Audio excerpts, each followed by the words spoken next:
ನಮಸ್ಕಾರ, welcome back for day 11 of my transformation journey. ಬೆಳಗ್ಗೆ ಎದ್ದು ಜಿಮ್ಗೆ ಬಂದು ಬಾಸಿಗೆ ಕೈ ಮುಗಿದು ವಾರ್ಮ್ ಸ್ಟಾರ್ಟ್ ಮಾಡಿಕೊಂಡೆ. ವಾರ್ಮಲ್ಲಿ ಫುಲ್ ಬಾಡಿ ಸ್ಟ್ರೆಚಸ್ಸು, ಬಾಡಿ ಎಲ್ಲ ಫುಲ್ಲು ಫ್ರೀ ಮಾಡಿಕೊಂಡು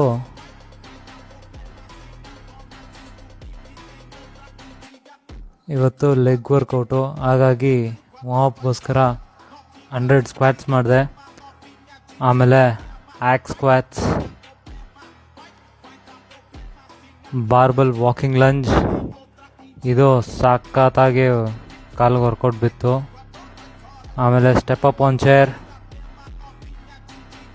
ಹ್ಯಾಮ್ಸ್ಟ್ರಿಂಗ್ ಕರ್ಲ್ಸ್, ಕೊನೆಗೆ ಫೇಲ್ಯೂರ್ವರೆಗೂ ಲೆಗ್ ಎಕ್ಸ್ಟೆನ್ಷನ್, ಕೊನೆಗೆ ಉಪ್ಪಿನಕಾಯಿ ಥರ ಕಾಫ್ ರೈಸ್ ಮಾಡಿ ವರ್ಕೌಟ್ ಮುಗಿಸ್ದೆ.